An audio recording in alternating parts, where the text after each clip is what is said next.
Hello. Hello. Hi, how are you? Good. Hello.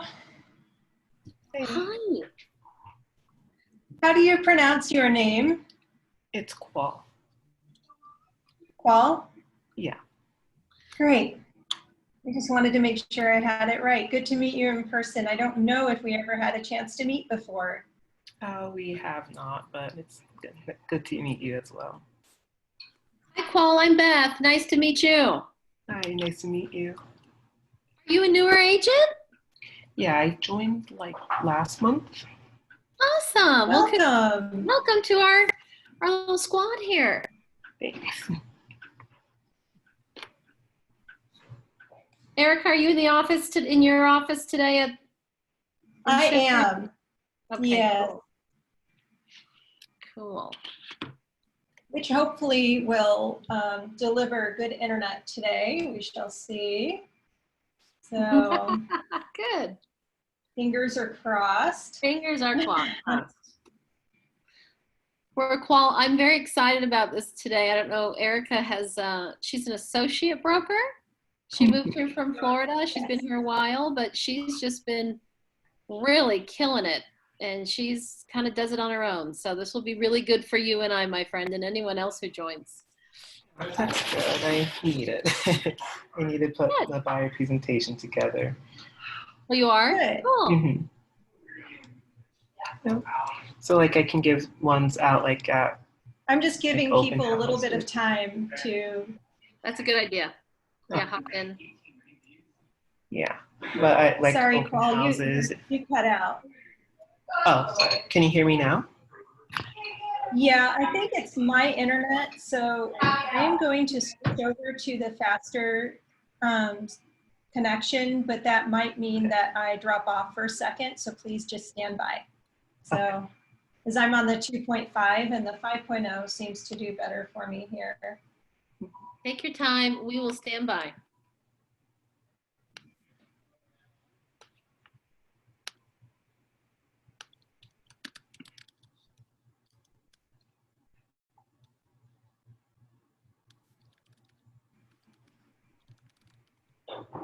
Okay, yay, I didn't have to sign back in. So how long have you been an agent, Paul? Also I'm like I just recently got it. What was that? Yeah, for a month. Oh, great. So the good thing is you get to learn to do this from the get-go and don't wait a decade like most of us to really take your buyer presentations seriously, which is what it took me at least. So I just always felt like there were listing presentations, but I didn't give buyer presentations the attention they deserved. And then now that I do, I would never go back to not having a process to welcome my buyers. That's So good to know. I'll give it until here another couple of minutes and then I'll go ahead and get started. Have you started showing any homes yet or met with any buyers yet, Paul?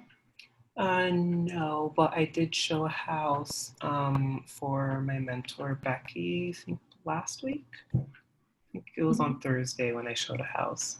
And yeah, I know it well. Good. Yeah, it was good. It was a good learning experience. I have been with her like when she showed houses to her clients. But like this was the first time I did it alone, so it was interesting. Well, good for you. Thanks. It's always, I think that they should make unlocking locks when people are standing there waiting as part of the real estate test, challenging locks and stuck keys. And Yes, you're so right. Oh gosh. And when I first started practicing here, the lock boxes were a little different than the ones we had in Florida. So they didn't have, the ones in Florida didn't have where you needed to kind of push the bottom to activate the Bluetooth. Mhm. So like the first house I showed here, I thought like there was something wrong with the lockbox, and it was only in my frustration that I bumped the bottom and engaged it and figured out. I was so, and I like tried to keep the whole thing so cool. Mhm. And oh, actually, you know, and I remember, yeah. And then I saw another agent come up and do it also, and I was like, oh my gosh, now I know what it was I did that made that work. Yeah. Do I you remember? remember, yeah, I remember like when I was little, I like moved a lot. So I remember like on like the key boxes when me and my mom would go look at a house, it would have like the code instead of like Bluetooth. So then like when I first saw like the new boxes, I was like, oh wow, this is new. Mm-hmm. So before I get started, are there any specific things that either of you would like to make sure that I cover today so that I'll have them on my list and don't miss them?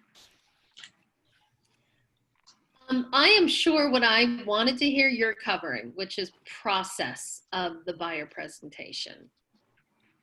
You know, and I guess part two to that, Erica, would be, you know how you get a referral from someone,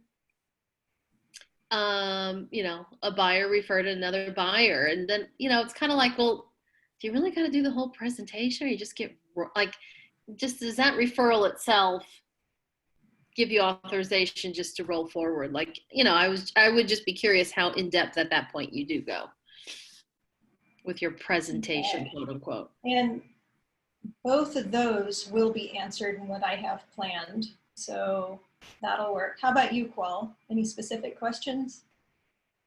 Um, Not really. I'm just gonna go with the flow and Okay. see. Hopefully it'll come up on the way.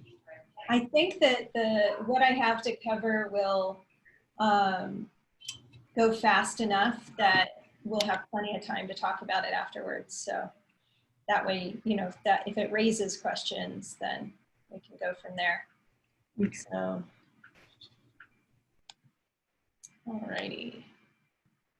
So to answer this first part is going to answer your referral question, because the buyer presentation really begins a long way before you're actually sitting in front of that buyer. It begins when you're setting the appointment.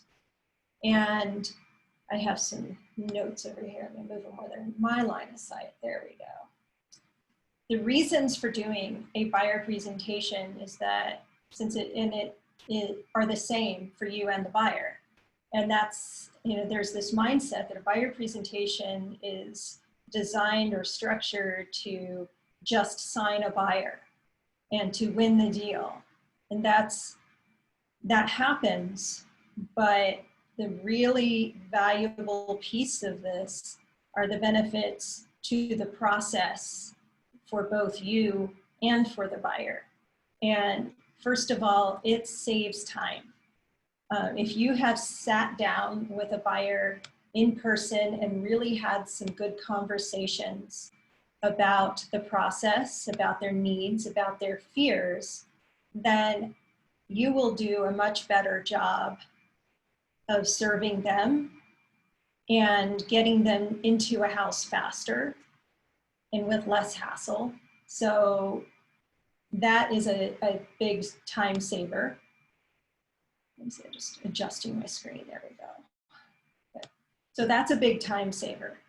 And it also saves you time because there's tons of questions that will come up while you're showing property about the process, even if they have bought or sold before, that it may just be different, or they didn't have someone who educated along the way. So then you end up kind of hung up on showings, answering all these questions when you didn't have it scheduled. This is scheduled and planned.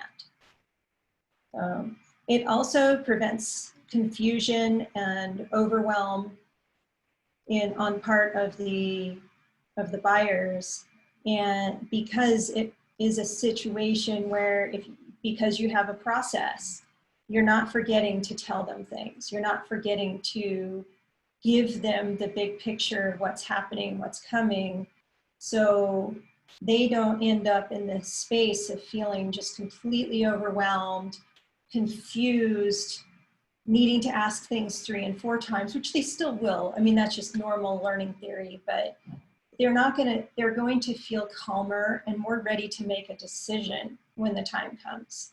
And that's what you need. Is our job is not to sell a house.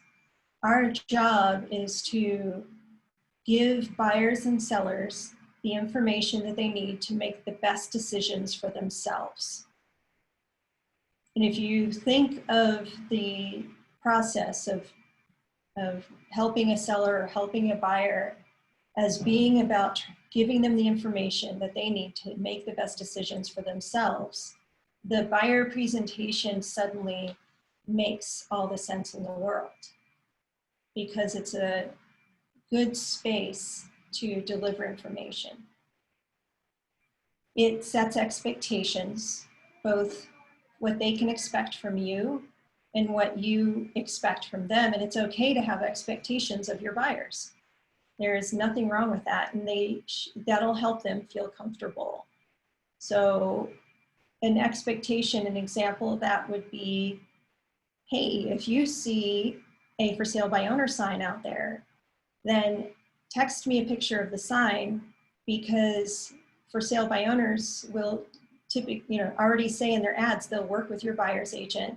You'll have representation, and I'll start the conversation and get you into that for sale by owner. But if you didn't say that, they would see a for sale by owner and think, oh, that one's not listed with agents. I guess I have to call them directly. Like, you haven't set the expectation that also is something you will represent and help them with. The presentation also just builds familiarity, trust, and in turn that reduces their anxiety. And again, putting them in a better space to make that decision when you find the right house. And it might be that that right house is the first or second house you see. So you want their mindset to be in a place where they're ready to make a solid decision.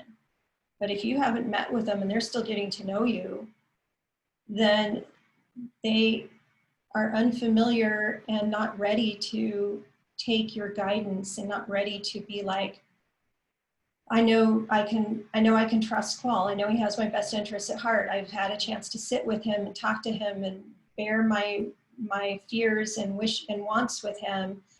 So if he says this seems to check the boxes and this is what we should do, we trust he can do it. He'll take care of us. That's what part of this meeting is for. And lastly, this presentation will help you deliver a 10+ experience to a buyer. And in turn, that makes them happy, and you get good reviews and referrals, which makes you happy. So this buyer presentation is as much for your needs as it is for theirs. Any questions about like the why we would want to do one?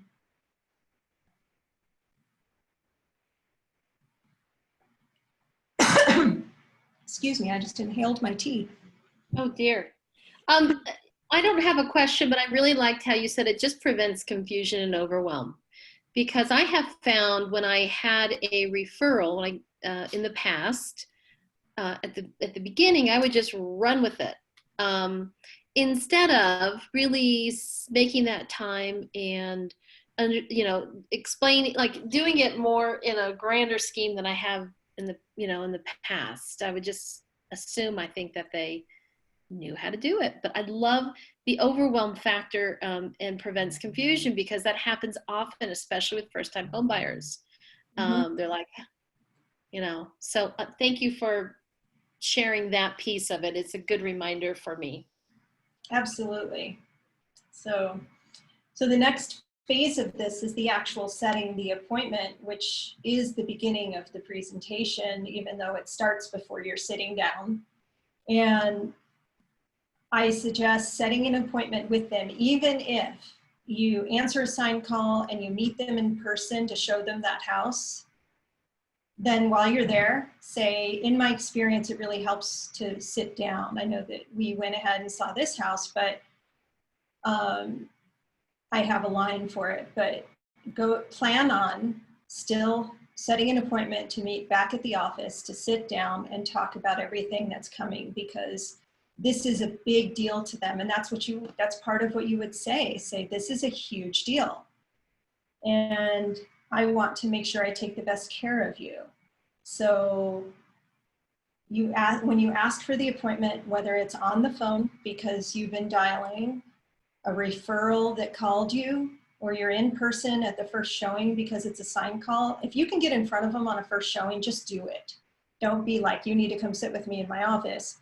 Get your face in front of them, because both of you seem, you're both personable, and most of us resonate better in person. So don't be shy to go ahead and meet.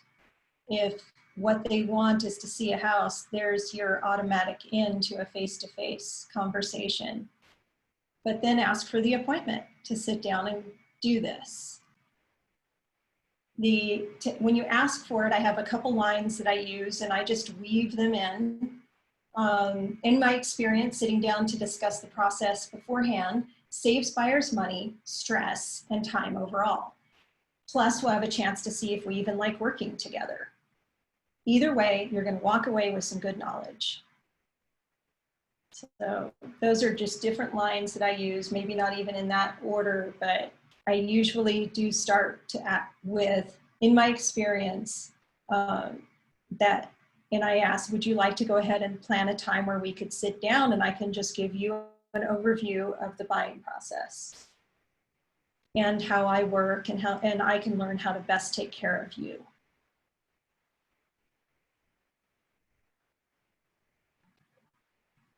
And if they're like, yeah, let's do it, set the appointment for an hour in Google and send them an invitation. Usually, most people in some facet use Google Calendar, even if it's just feeding into something else. And a lot of times you'll notice they have a Gmail address anyway, so that's probably what they're using.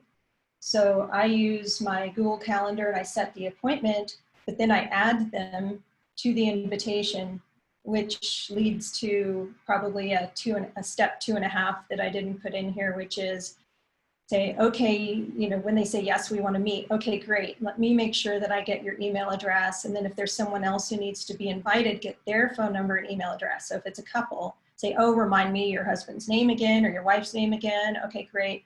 I need, and her email address is, her phone number. Excellent. I'll send you both an invitation so that you have it for your calendar. And by sending it through Gmail, through the Google system, it auto-populates right onto their schedule. So now you're making sure it lands on their schedule, and then whatever auto reminders they have set up, they're gonna get for your appointment. After the appointment is scheduled, I usually will send a copy of the buyer's guide and a home finding needs worksheet. And this just delivers them some immediate value.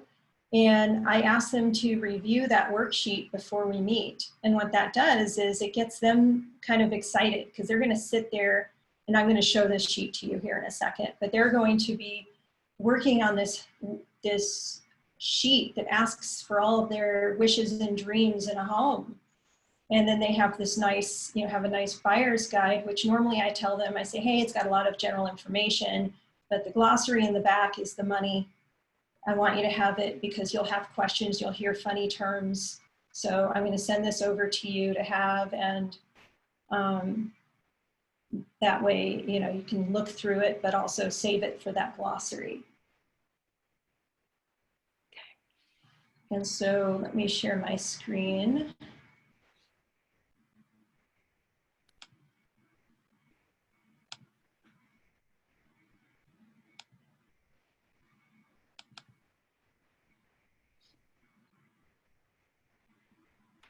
Okay, can you see my screen okay? Yeah, we see half of it, or the top. Yeah, Yeah. Okay. I need to shrink it. Let me do that. I'll shrink it a little more. Okay, so this, it's fillable PDF. If I usually print a copy of this and have it at the meeting also, and it just gets them going through, like, there's a few It's things a I little need to edit. larger. Sorry. Yeah. Sorry, Erica. Yeah. So now you're going to see half of it, but yeah, you'll and see. we're only, yeah, no, that's fine. I'd just like to see it, right? Yeah. So there's a few things I need to edit off of here because, yeah, everybody wants a pool in Utah. Yeah. So I'll probably pull that off, but mostly I'm just looking to get, and then also, you know, get their excitement up with it, learn about them and what their priorities are, and also it brings up some good conversations. For example, house value relative to the area, and I'll talk to them about why you would want a home that's kind of average for the area, or the smaller, less expensive home in an area, but going to the very biggest, the most expensive home in a neighborhood of homes half the price probably isn't the best investment guideline, especially if these are first-time home buyers. When you start to incorporate conversation around investment, long-term investment and appreciation, that really helps them feel cared for. So I usually use that last question as an opener to choosing homes that will gain value. And you'll also just learn a lot of things from this, like convenience to employment. If you weren't aware, we have a drive time search on the MLS. So if they're like, I need to be within 20 minutes of work, then ask them, okay, what's the address of your work? What time of day do you commute? And you can set up that search and they'll be like, whoa, that's so cool. So.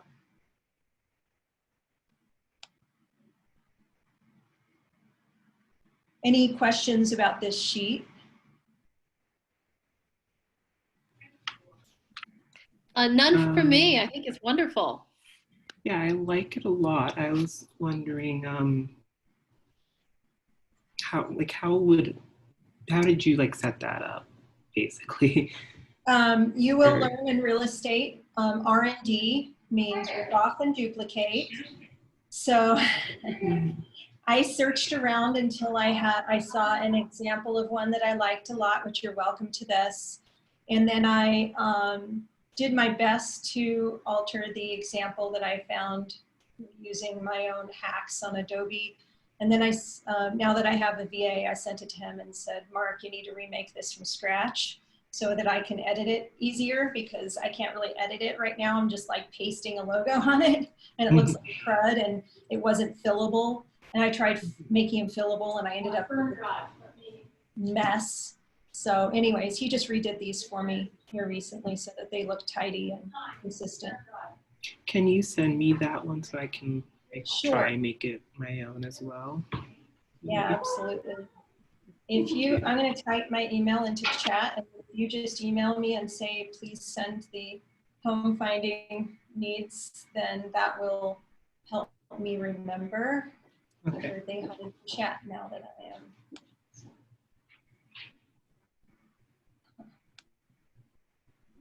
When I screen share, it hides my chat. Okay, so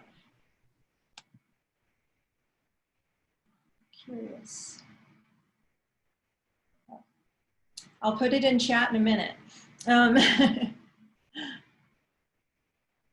right, so the other document I'll show you, this is an example of a buyer guide. We also have one on command.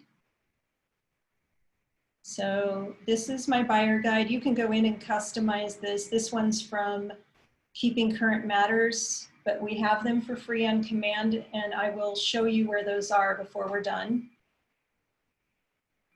And then you can even replace pictures and things like that to be more representative of our area, of your ideal client.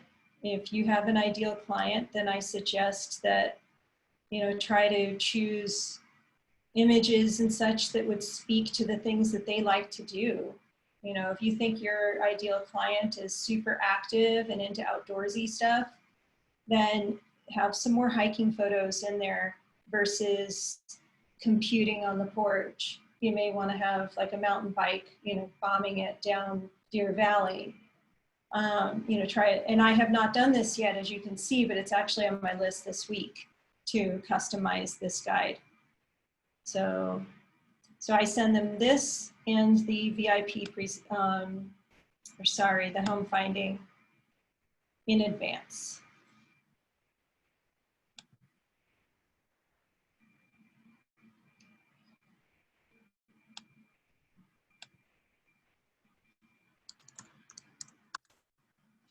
And I just put my email in chat so you can shoot me an email and I will send you a copy of which items you would want.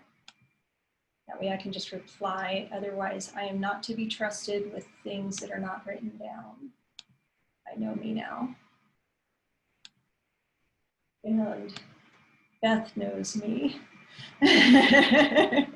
Don't trust this woman without something written down. So. Okay, so next up, add them to your CRM, Command, wherever, you know, whatever you're using to track all of your clients and contacts. If they're not already in there, then make sure they are in there. And if you're not using Command or you don't have something set up to sync to Command, then put them in there too. Because when you find them a house, they're going to need to be in there. And you don't need one more thing to type at 8 o'clock at night when offers are due before 10. And you're going to need to have them in Command.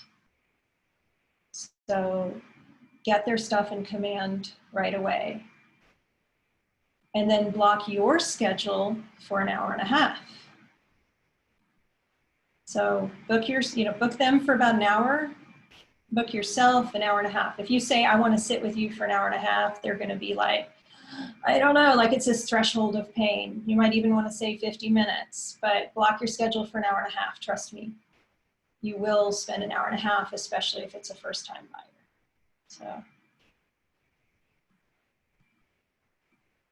And then what I do is as it approaches an hour, I just say, do you have a hard stop? Because I know that we scheduled you for an hour, but I want to respect your time, but I'm free for, you know, at least another 30 minutes if, you know, and that way it puts their mind at rest too. So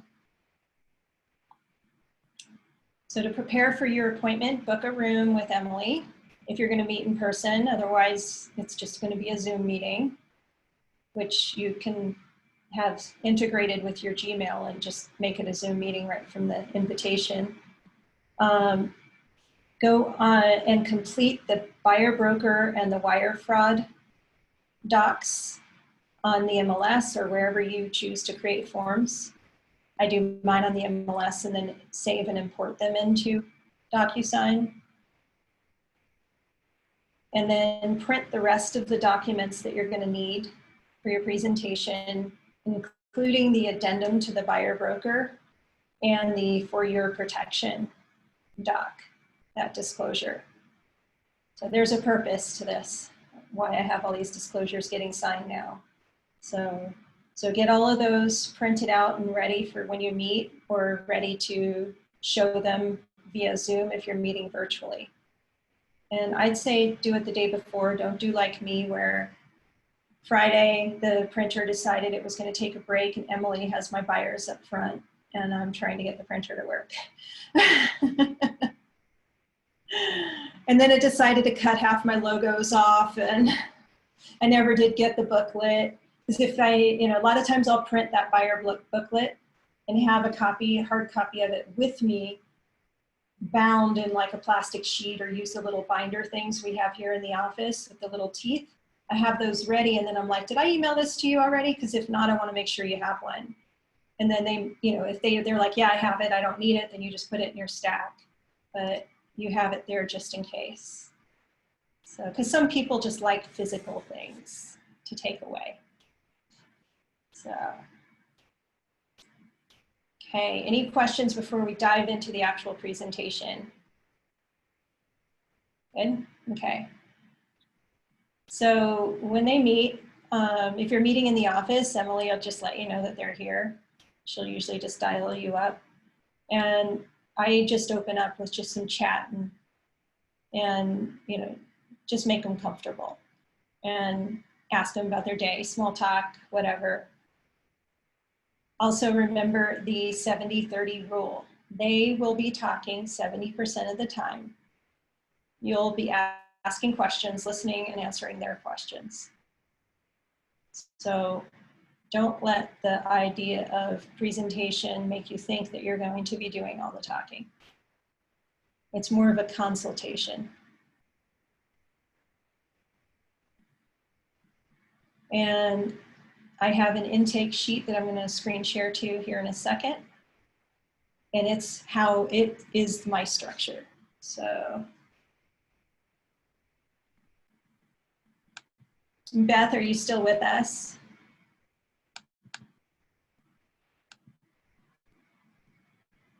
I don't want her to miss out.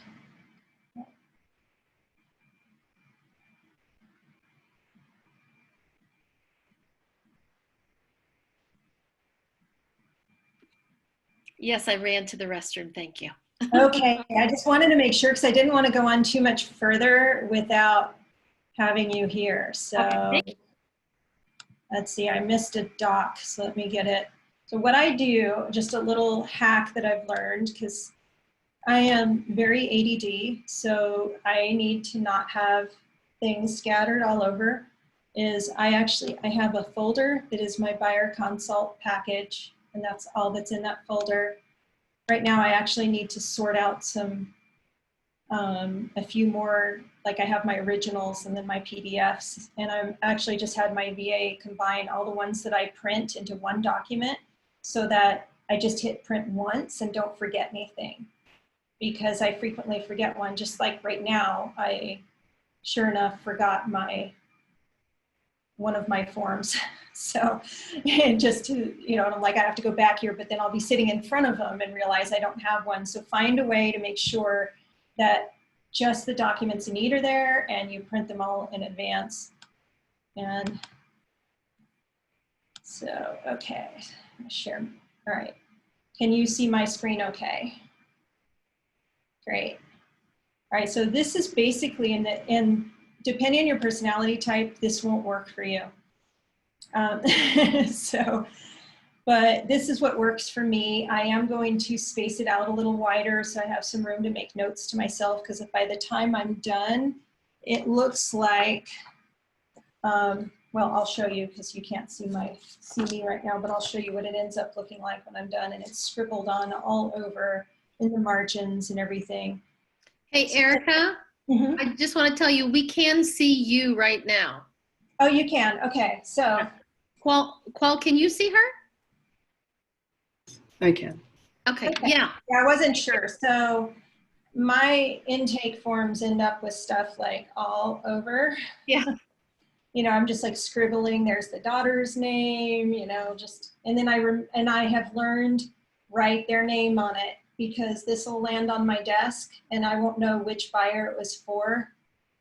And I'm like lost. So I need to make sure, even though it has a slot right there, that's not big enough for me. I need to like write it down in advance or something. I just wrote that name on there. The presentation was a week and a half ago. And I'm like, who was this? Who was this? Who's Claire? And then I'm like, Claire, oh, really cute. 7-month-old. Okay, now I know which buyer it was. So I go through in the overview, this is me telling them, here's what we're going to do. So I just say, we're going to go over what your perfect home looks like. So we're starting with the exciting stuff. We're going to talk about the buying process, and then we'll get you started on getting you that home. Some of these things you will skip over if you already know the answers. Like I just had one with a buyer that I met with him a couple months ago, but he just wasn't ready yet, qualification wise and down payment wise, but we'd already had a really long conversation. I've been sending him properties. So but I finally got to take him out for the first time to see a house. And then I said, okay, now we need to go back to my office and have a sit down. So I'm still, even though I've talked to him on the phone, everything, I've still made the appointment to sit him down and have the presentation. But I already knew like how long he'd been looking because he'd been looking with me. This is an important question. What websites do you primarily use to find homes? You want to know this because they need to understand that Zillow does not have current information, and it doesn't even have all the listings, and they'll start sending you stuff from Zillow that is old or already in contract. So you just want them to understand that they may think that you're not sending them everything that fits their criteria because they're seeing it over on Zillow, but that's not the case. Zillow even deliberately holds inventory because they want people to search there and they want to look very robust. They don't delete things or remove them as quick as they should. So we have that conversation. Then I ask them a lot of these questions and then the what's important and the why questions are something I focus on during the presentation, and I tell them why. I'm asking them, I say, if you tell me you want a big yard, I'm going to ask why. Because if why is I want privacy, then I can get more creative taking care of you. Now, this is part of the presentation. So I almost always use this example that it could be a smaller yard that backs to a treed area, or in some way I can get creative making sure that let me let someone in here. Someone else popped on.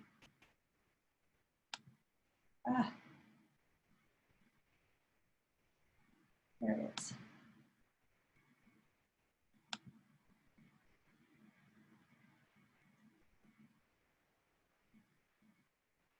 Hi, Marley. She's still connecting. There she is. Hi, Marley.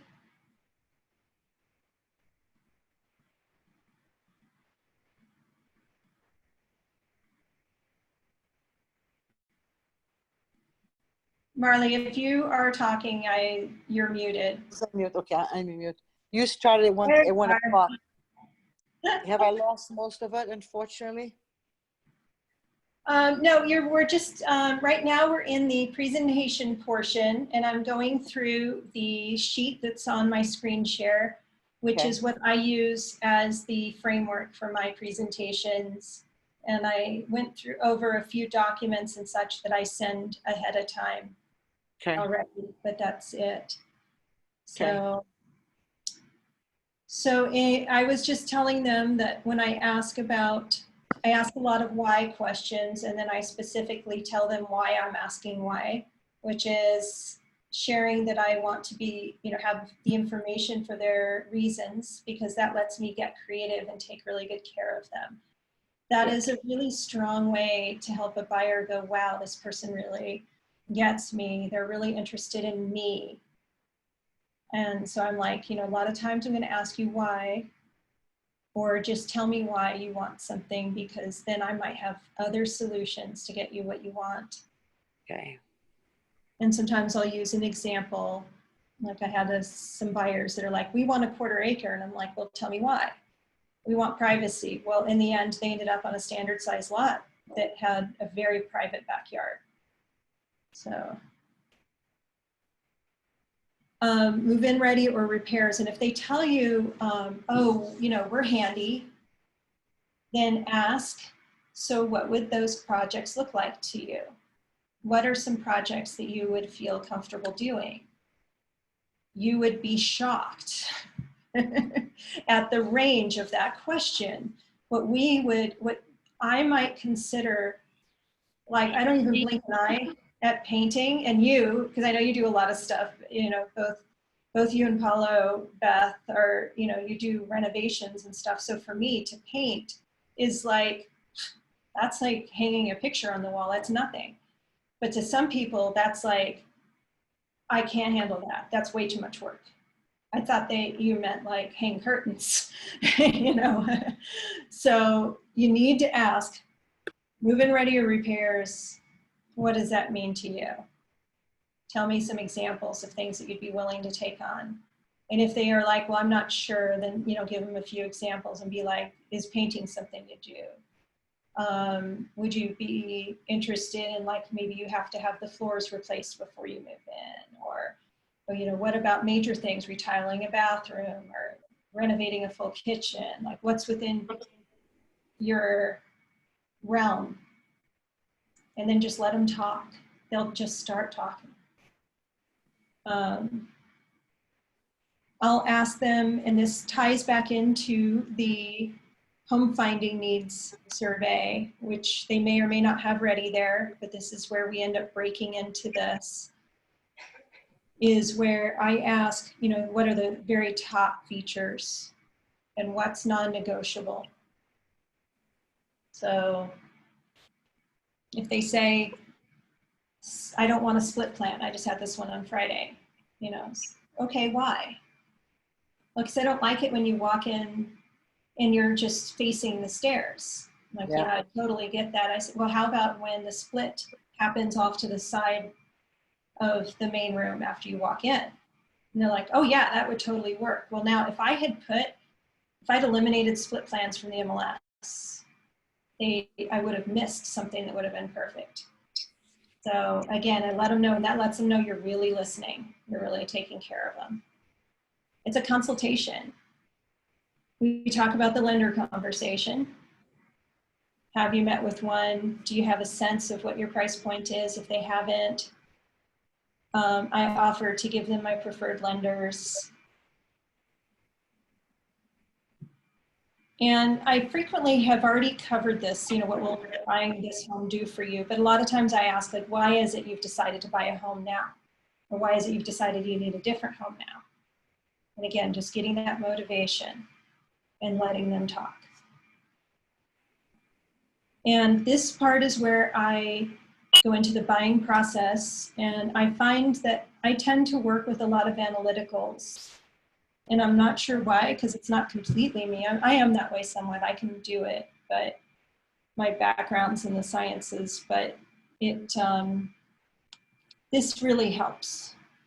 And this helps the conversation of, here's what this is gonna look like. And we talk about the process, and I'm like, here we are right now. We're having this buyer interview. And if you haven't done this yet, this will be one of your next things. And we talk about that pre-approval letter versus qualified. We talk about looking at properties and you know, checking the value in the area.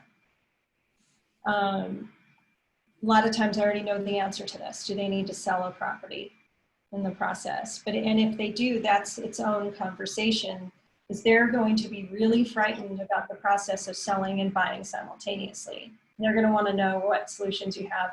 And a lot of times I'll ask, just like I did to you when we first started, before we even sit down, one of my opening questions is there anything that is just really nagging at you that you want to make sure I cover today? You know, burning questions. Let me write those down. And I should have written that into my structure, but I do that. I always get those burning questions out, and then if I'm going to cover them, I say, okay, we're going to talk about that, so don't worry. We talk about the offer process and how competitive the market is. That I'll show them a lot of options to make offers stronger. Some of them are going to be uncomfortable, and that it's going to be their decision, but that I want to have that conversation with them in advance before they see the pretty house, because I want them to make the decisions and think about these things with a level head, not when they're excited. Again, expressing concern for the buyer, letting them know I'm there to take care of them, not to sell them. So we talk about some of those things, and of course they won't remember escalation clauses when the time comes, but at least they'll have heard it. Then we talk about once they have their offer accepted. And something I'm about to add in here is off to this side. I'm going to add the average timelines. So I did a survey of my recent listing and selling clients, and asked, one of the questions was, what's one thing I could have done to better take care of you? And one of them told me, like, I wish I'd realized how fast the due diligence process would move. And I'm thinking, like, man, 7 to 10 days is a cakewalk because I've had to do them in 5. But to them, it felt like lightning. It was just, especially if you're dealing with, she's a CPA, like the super high C personality, they need 2 months, not 10 days to do this due diligence thing. Like it's just completely inhumane that anybody would have to make the decision in 10 days if they actually want to move forward with this house. And once she said it, I realized I'd actually heard all the signals from her and other buyers over and over again, and it hadn't sunk into my high D head. I was clueless. So in the buyer presentation now, I am about to add expected timelines and the warning. This phase right here it's gonna be 7 to 10 days. And, maybe if we're like super, super lucky, we'll get 14, and it's gonna feel like it's an overnight. And I just want to brace for that. You are gonna want to think about inspections and inspectors and things like that beforehand. If you feel like you need to research this stuff, let me know. I'll give you the names of who I use so you can check them out in advance, because the minute you have a contract, I need to be scheduling. So, and then financing and appraisal. Again, that brings up the topic. If you haven't shopped lenders yet, now's the time. Back to that lender conversation. You need to do this now, not when you're in contract. And I just walk them through that. And then I also get to tell them, like, you're not getting your keys at the closing table. Sorry. Because most people have that impression that they sign on a piece of paper and the keys are handed to them. Like in Florida, people move in before money's even changed hands.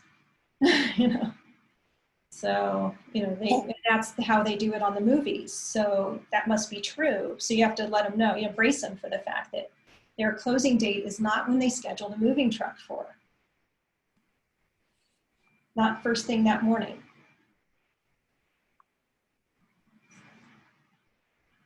This is also where I usually will tell them that we're going to have 3 negotiations in this deal. The first one will be the contract. I'm going to negotiate for you to get the very best price and condition and terms for you. Then we're going to have another negotiation, and that one's going to be over inspections and repairs and getting you some credits or repairs that you need. And then we might have a third one, which is the appraisal. If you have an appraisal contingency, we may be having to negotiate that if it comes in low. And again, this is cementing the value that I bring to this transaction. Because people are thinking like, well, if I just get a good deal, and I'm like, oh no, that's just getting us. So you want me by your side. That's what I'm saying without saying it. I'm there to protect you through all these steps. So this isn't just a pretty graphic, it's leading a conversation and questions and building that trust and confidence for when they find the right house that they're ready to make a decision faster.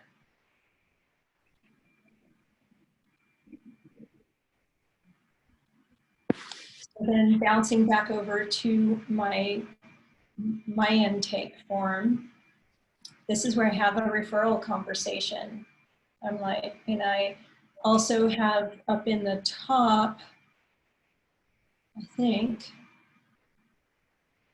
I need to add it because I thought I had up in here, have you bought, how was your first, if you've had past experiences, how did those go? I have it, I really thought I had it someplace. Oh yeah, there it is. Here, and it's part of the referral conversation. So I just ask, like, when you've bought or sold before, if they have, what did you love about your past realtor? What did you dislike? Where did you feel like it didn't meet your expectations? And because what I want to do is not just give you a 10 experience, I want to give you a 12 plus experience through this. That means I need to know how to take care of you. And at the end of it, I am really hope, I'll be out of a job. I love to borrow some of Lee's lines. I'll be unemployed when you close on your home, but I'm going to really hope to have some other cool people like you to replace you and to hire me next. And so I hope that I'll have done, taken such great care of you that you'll be sending all of your friends and family. That's my goal. And I want to just make sure that you have a good experience. So tell me what was good. Tell me what wasn't good. Tell me what you want from me. And then I also tell them, please, at any point I am doing something I shouldn't be doing or not doing something you want, let me know, because my goal is to give you that 12+ experience. I want to know that by the time this transaction's done, you've come out of it going, wow, I had no idea that buying a home could be this easy, because my friends all said it was horror stories. That's what they've heard from friends, is how stressful and awful it is.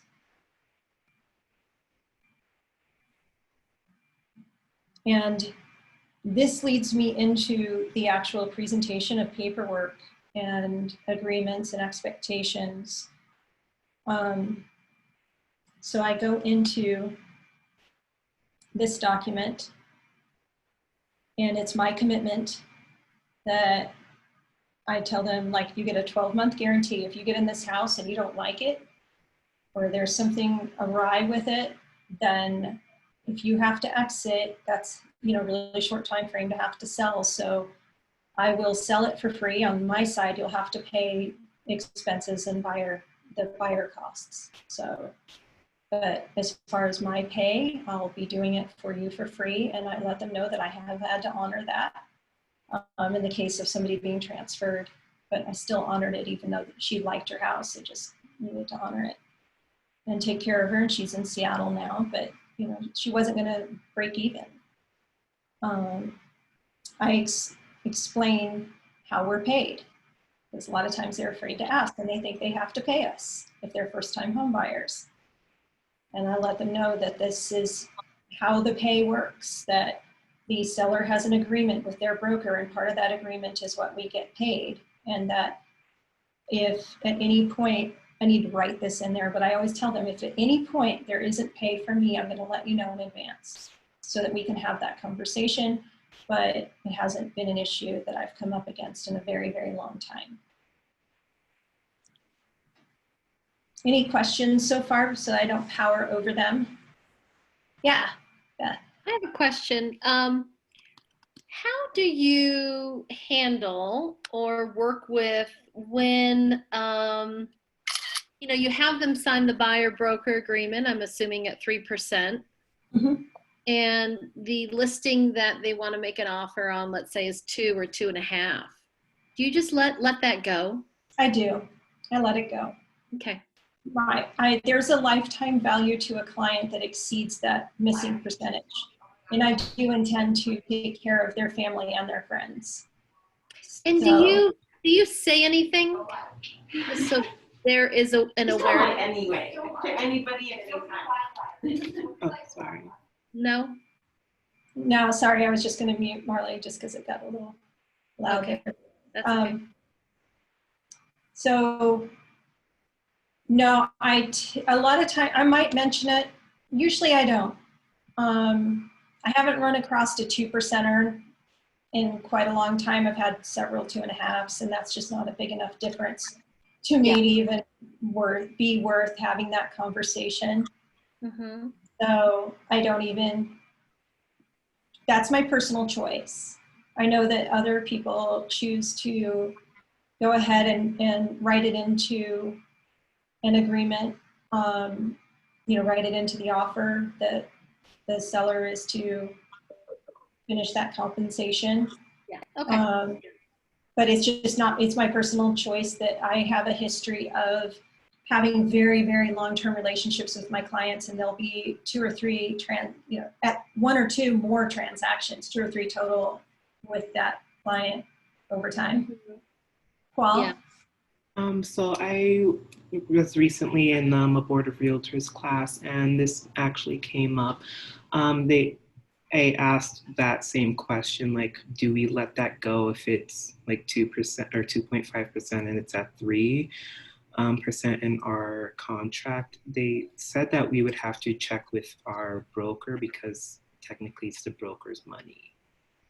That is true. I know that just informally how Broker Dave acts with it, he has not thus, raised that to be, he's like, it's your choice. I haven't formalized that where I formally made a adjustment to it, and I probably should have.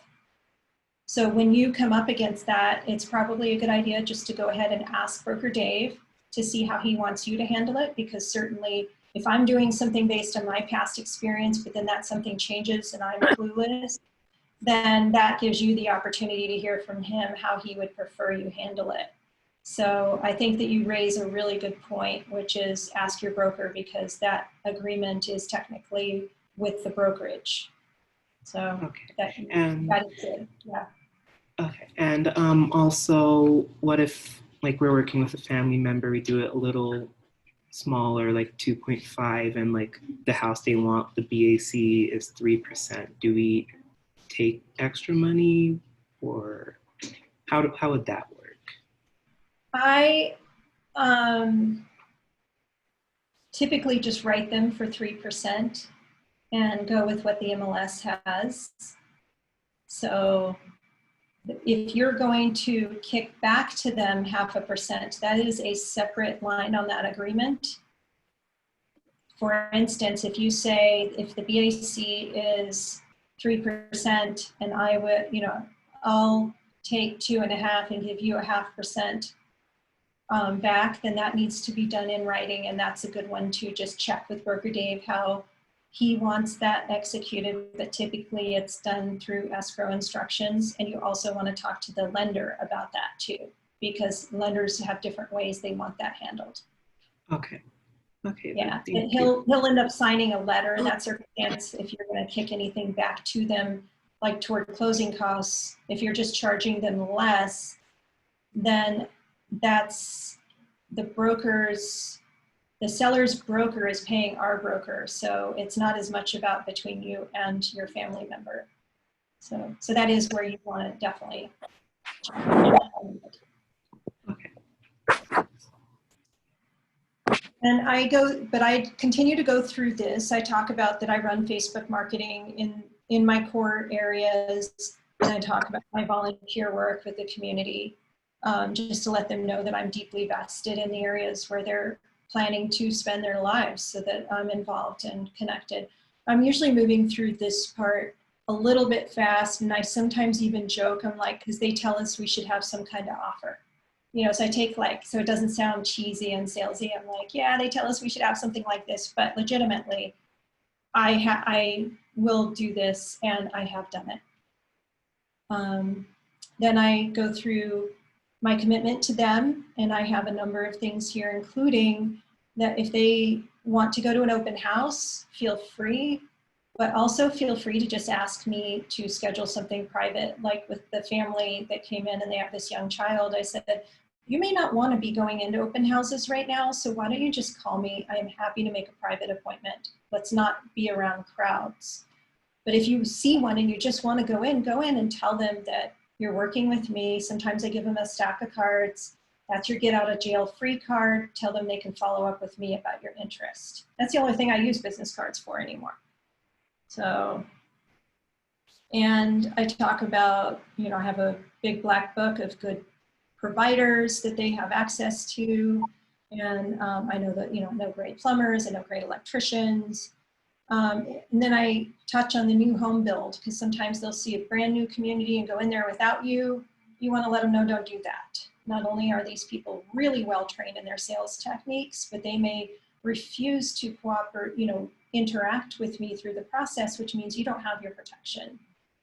You don't have me looking out for you in there, because they don't want to interface with me because you came in without me the first time. And they very much are representing the seller's interest. So if you see a new home community, make an appointment with me. And I have the FSBO conversation if we haven't had that already. And then their commitment that they'll pursue getting qualified if they haven't and approved. Let me know if they have homes they want to see. Recapping the new home thing and make offers through me. And for all this, that they owe us nothing. The seller pays the fee. And then I tell them the last one. I actually took out number 6 on my new version. I just don't have it here today, but because I want it just to line up. And I added in that this is an addendum to the buyer-broker agreement. So we haven't showed them the buyer-broker agreement yet. I tell them it's coming. But I say, I always want to show people this first because this says you can fire me at any point. I don't want to work with somebody because of an agreement. I want to work with them because I've earned their trust and confidence in their business. All I ask is that you let me know if anything I'm doing. So I reiterate, let me know if there's anything that you need from me that I'm not giving you or something I need to change. And there's a new version of this. Of course, I didn't bring this up until 2 minutes before I logged onto this call. So I pulled open I didn't go grab my new one. So then I'm like, if that all works for you. So now this is the first signature. You can fire me. Let's sign here. They're like, okay, sign that. Then we go into for your protection. So I'm like, the US government wants to make sure that, and I want to make sure that you should get home inspections. I know it seems kind of obvious, but here, you want to make sure you really should get inspections. Sign this, and they sign that. And then I let them know that wire fraud's an issue. And we just want to make sure they're warned, and I'm going to keep reminding them, but right now, here's another form, sign this. We're getting that writing hand warmed up. So we're getting all the disclosures, everything else signed. Then I give them the buyer broker, and I let them know, like, here it is. It's, you have this, you can fire me at any point. This does mean that, like, if I take you to a house and you like it, you can't just fire me though and turn around and write an offer, because it does have a protection period. So I said, I've only had that happen once in 15 years, and it was actually a seller, but I just want you to, and they're like, oh, we would never be that person. So they just claimed themselves, I'll never be that person. Cool. Glad we got, glad I got you to say that. Like, they've had this horrible thought about somebody just doing that, so we've got them vested in it. By then, I almost always walk away with signatures. Sometimes if they're a really high C, they're going to have to think about it and talk it over. And I'll be like, absolutely, I can send them to you electronically. I gather up all those agreements because I don't need them to have one more thing to obsess over. And I just, put them back in my stack and folder. I'd be like, I can send them to you electronically if you decide that this feels like the right relationship to you.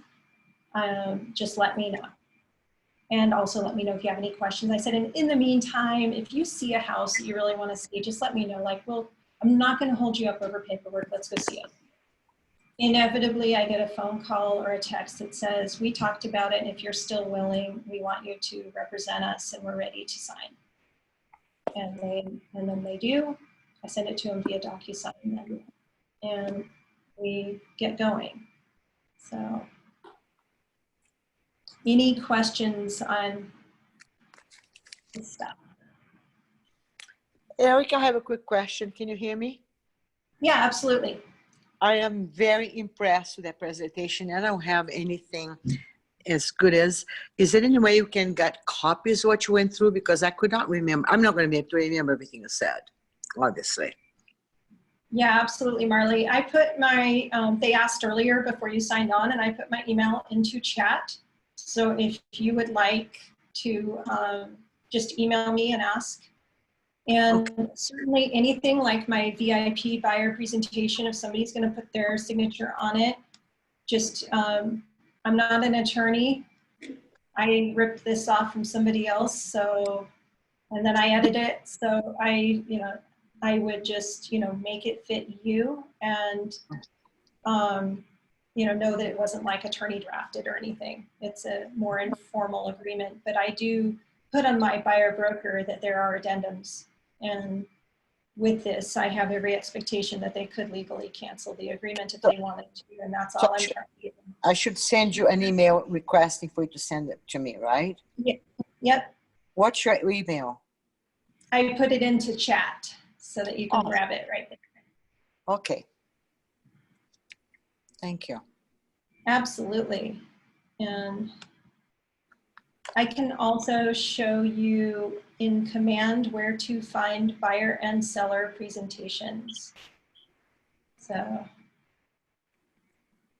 In command, right? would that be helpful to you, or do you all prefer not to dive into a command thing right at the moment? Well, I know where they are, but maybe I'm not sure the other two. You guys want to see that? Yeah, I know where it is. It's if Okay. any of you guys need it. Okay, and Marley, did you want to see that, or are you good? well, the thing is, I have to take my daughter to a doctor at 3:00, and I look like the way I look right now is horrible. I need to take a shower. Okay, So um, okay, Marley.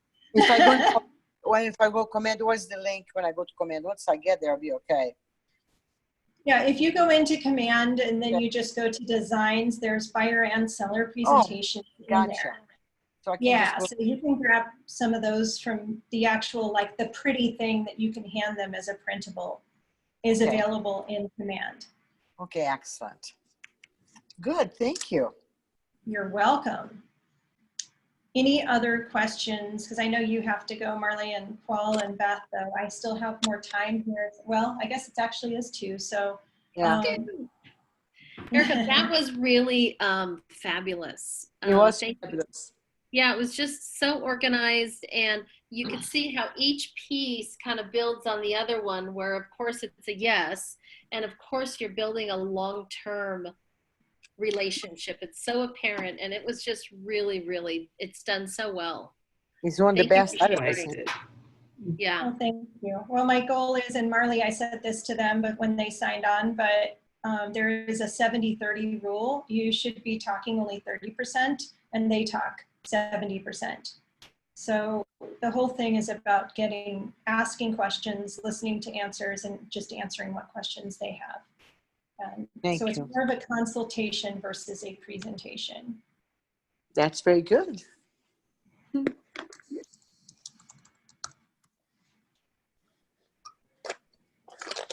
Well, if none of you have any other questions, just I'll let you go, and I'll look for emails from you.